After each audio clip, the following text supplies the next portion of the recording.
That's right, the countdown has begun, guys. Winner of this goes on and secures a higher guaranteed place, and the loser drops down and will have only one more life. It's Liquid Taeja versus CreatorPrime. Creator had to defeat Hyun to get this far. And if you get this far, if you beat Hyun and Taeja, you got to feel on top of the world, Chef. Yeah, that would definitely build anyone's confidence pretty high, I think. Absolutely. Looks like the game has loaded. Let's get ready. Game number 3 between Liquid Taeja and CreatorPrime here at IPL 5.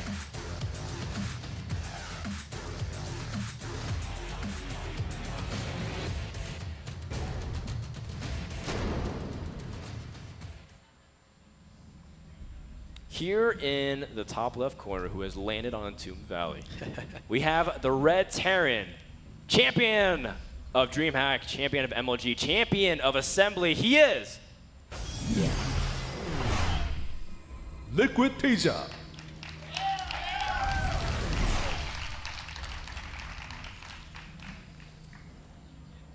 He's focused. Oh, he's definitely focused. In the bottom right corner, we have the blue Protoss, hailing from Prime, one of the anchors in team leagues and runner-up to the Blizzard World Championships. He is CreatorPrime.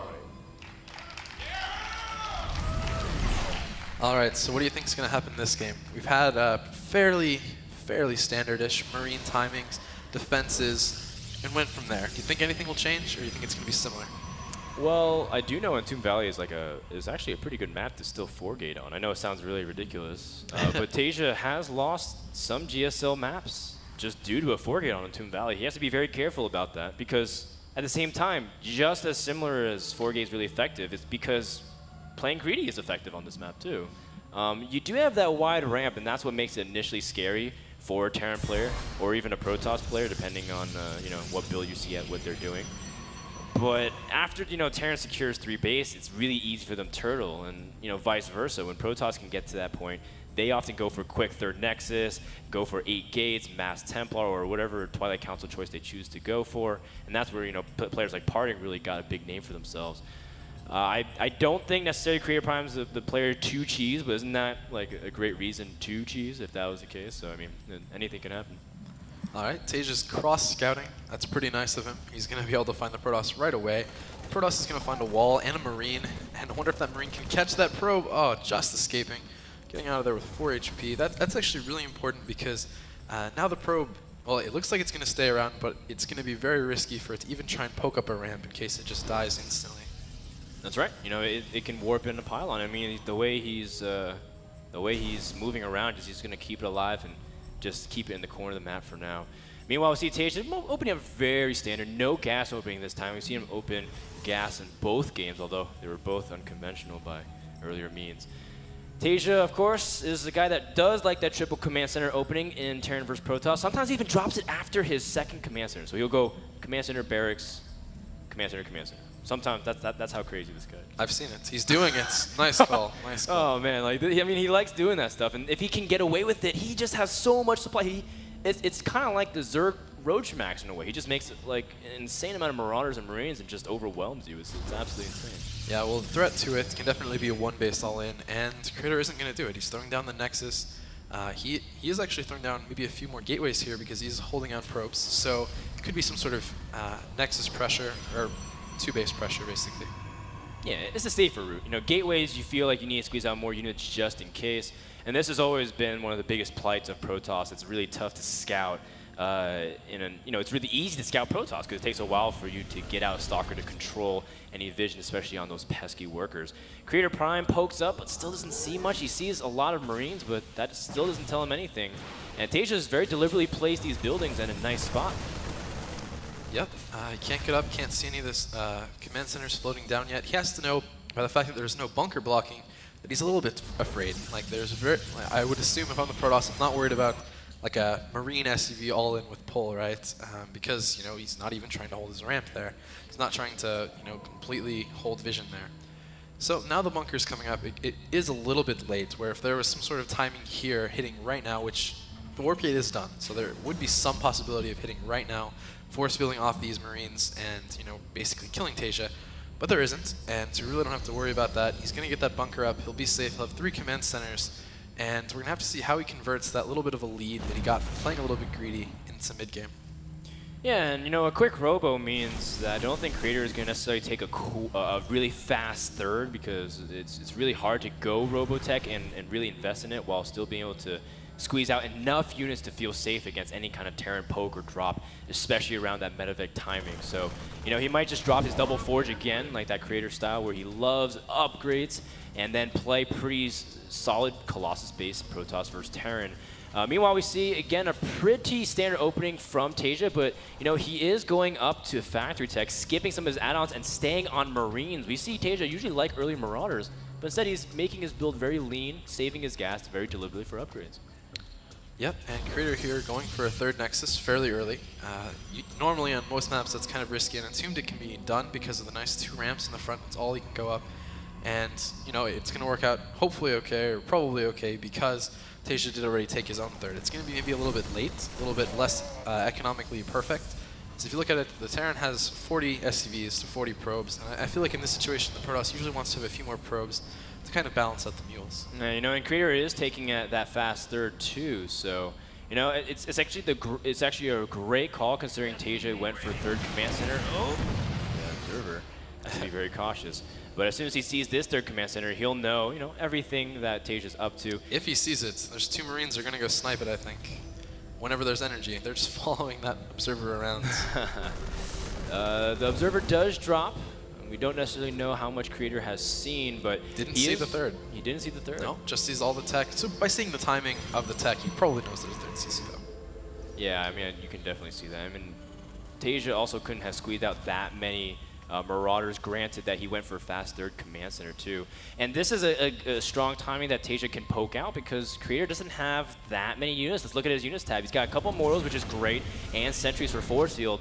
But like realistically, it's going to be really tough for him to hold on if he really wants to secure all of his bases as soon as Taeja moves out with medevacs. Although Taeja's the one being defensive because technically since he went 3 command center, he doesn't know if his opponent is going for like a super hardcore Colossus push, because one of the biggest dangers to a 3 CC opening is like a Squirtle 2 base Colossus. Alright, well, Taeja got another observer in the main, and now he's just going to have these 2 medevacs out. I'm pretty sure those 2 medevacs are going to signal a time. Hey Marines, we should probably follow these medevacs to our opponent's base, see what we can do. And you know, Taeja already has his third up. It's mining, as is Creator's. So it's actually a very nice macro game here from both players. Yep. I mean, pretty much setting up for strong mid game. You see Robotics Bay about to finish up, Blink as well as Double Forge. Vintage classic CreatorPrime, what he wants to do for the mid and late game. And Doom Valley is also a really nice map for, you know, that spread out battles if you can get Storm earlier on too, so you can drop everywhere, or sorry, you can warp in everywhere, because a lot of pylons can hide behind the nooks and crannies. Creator sees the medevac timing, but it is about a minute later than it is, and I mean, Creator should know, like, well, this medevac timing is pretty significantly late. Taeja has to be going for a quick third of some sort. Yep, and you know, if you look at it, again, the only real big difference here is Taeja has 1 on attack, and the Protoss just doesn't. Baiting on some force fields, I don't think he can engage fully here. I think both players need to kind of just be safe, sit back. The Protoss doesn't know if there's a dropship coming to his main. This time, he actually doesn't have 4 stalkers sitting there waiting. Oh, look at this. Taeja running in. Let's see what he can get. Oh, yeah, you're right. Oh, he picks off 1 Immortal for free, and he's picking a nice position, although Colossus does arrive, and that's going to motion Taeja to escape. But oh no, some of the bio does get picked off. And, well, trading an Immortal for that many bio, I think, is actually not that bad for Creator. Taeja did kill off some probes, though, and that's got to be a little bit annoying.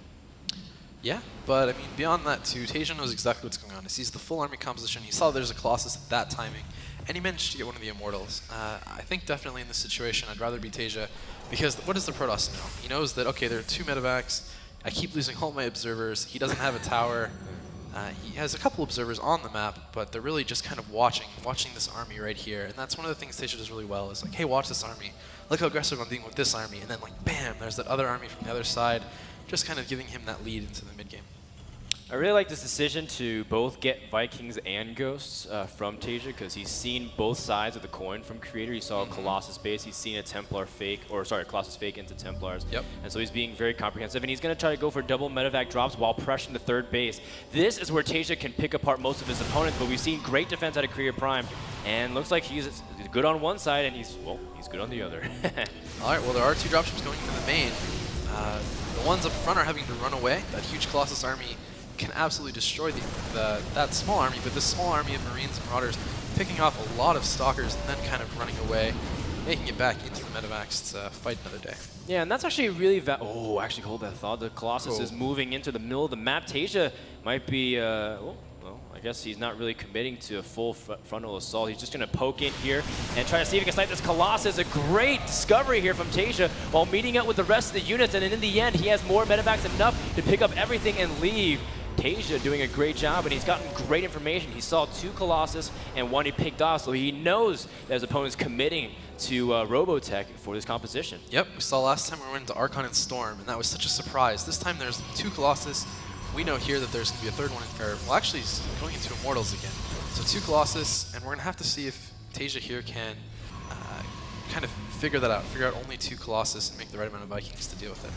Well, I mean, normally you want at least, like 3 Colossus is usually really a good sweet spot number. Yep. I mean, obviously 2 can pretty much instantly kill the Marine if you have like enough DPS to support it. But, you know, Taeja doesn't necessarily have too many Vikings yet. He's still stacking them up. He's still sharking around. He's joining up with some of the units. He does have 6 Vikings. Oh, but he's picking a very interesting position where Creator can flank perfectly, and Taeja has to kite towards the 3rd base. All those units are clumped up. The Colossus is able to do massive damage, and Creator jumps out to a pretty big lead as Taeja stepped a little bit too far and paid a huge price. Well played by CreatorPrime. Yep, and something that might have caused that to happen is Taeja looked, I assume, at the Protoss army, and if you clicked on his Zealot, 2 seconds before that engagement, it was 1-1 upgrades. And then the moment the Creator saw, okay, he's a little bit extended, the 2-2 popped in right then, and Taeja only at 1-2. He might have thought, okay, I have an advantage on upgrades, but he really didn't, because that 2-2 just popped at the perfect time. And now Creator's maybe, can he just run through him again? Can he attack up this ramp? I don't know. Well, it is still a little bit tough for Protoss to poke in here. He did lose all of his Colossus. I mean, the only real form of AoE is the Archons. If you bunch everything, you know, Taeja with his kind of micro and his kind of concave that he can set up, it's still going to be tough for Creator to do it, but he's just got so much supply. Taeja's pulling his SCP because he knows it's a dire moment. Focusing down the Archons, the Stalkers blink forward, trying to see if they can get a good concave, but look at how all the Zealots are jumbling up, and the EMP is forcing the Zealots to disengage because they really don't have that much meat shield left. There's no Storm. Can you imagine a couple of Storms right there on that army? That would have been devastating.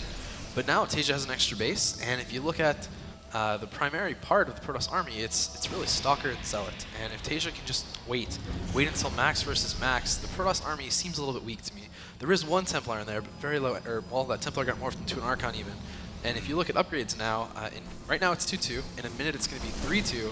And the Protoss doesn't have that upgrade advantage. He's going for it right now. This is the perfect time to strike. +3 isn't done. Taeja trying to set up a good concave, and the Colossus is focusing on the right group, but the Stalkers are cleaning up the Viking flank. There's no way for Taeja to deal with it, and his supply is plummeting despite him being able to macro up a significant amount. CreatorPrime is going to be able to strike down the Terran army. GG. Nicely played. Game at number 3 goes to CreatorPrime. Well played by Creator, recognizing situation. His decision making was awesome. And sure, he didn't have Storm, but man, he's worked. So many units, man, with sick upgrades. He got the Colossus that came in at the end. I feel like that definitely helped the DPS switch over into his favor. Yeah, it makes it so that, you know, like you can't really ball up and prevent the Zealots from you know, spreading us out, around. hitting. You have to split up and make sure that the Colossus can't get so much AoE damage done. But overall, very impressed by Creator. He advances to the winners bracket round at number 5. Tell me your thoughts on the series, Chef. Well, it was really high-level play. Sad to see Taeja lose, but it happens. And Creator played great. I think if you look at it, you have to just be the most impressed with the person who plays the best. And in that series, it was Creator. Yeah, look at that. Creator already walking off stage like a boss. Guys, that means that Taeja will fall to the losers bracket. Man, he looked so good in game number 1, but it was his first series of the day. And Creator, I mean, he had a lot of momentum. He first took out Shuttle, then beat Leah, and then moved on to beat Hyun, and now he's beaten Taeja. I mean, this guy is looking super sharp for an awesome run. Yep, you bet. You know what game we're going to be playing next, or players?